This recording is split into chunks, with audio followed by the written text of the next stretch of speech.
আসসালামু আলাইকুম। আজকে 11 দিয়ে এই বড় বড় অঙ্কগুলো গুণ করব খুবই সহজে, একেবারে সহজ। একটু খেয়াল করেন। তো এখানে 8 আছে, 8 আর 8 একটু দূরে বসিয়ে দিলাম। এরপরে দেখুন 8 আর 7 পরপর সংখ্যাগুলো যোগ করুন। 8 আর 7 যোগ করলে হয় 15। সেদিকে হাতে আছে 1, হাতে 1 থাকে। আবার এই যে 6 আর 7, এই 6 আর 7 যোগ করুন। 6 আর 7 13, হাতে ছিল 1, হয় 14। সেখানে আপনার হাতে থাকলে কত? 1।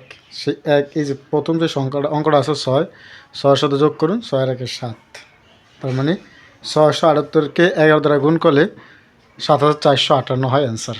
আশা করি বুঝতে পেরেছেন, খুবই সহজ। আবার দেখুন 9, তারপরে 9 আর 5 15, হাতে থাকে সেখানে 1। 7 আর 6 যোগ করলে হয় 13। 13 সাথে ওই আগের 1 যোগ করলে হয় 14। সেখানে হাতে থাকে 1, 7 আর 1 8। এটি রেজাল্ট, খুব ইজি না? আবার দেখুন এককে 1, মানে এই 1-এর 1, তারপরে 6 আর 1 যোগ করলে হয় 7, তারপরে 8 আর এই 6 যোগ করলে হয় 14। এইগুলি রেজাল্ট। এটার অ্যান্সার কত হবে? Please comment.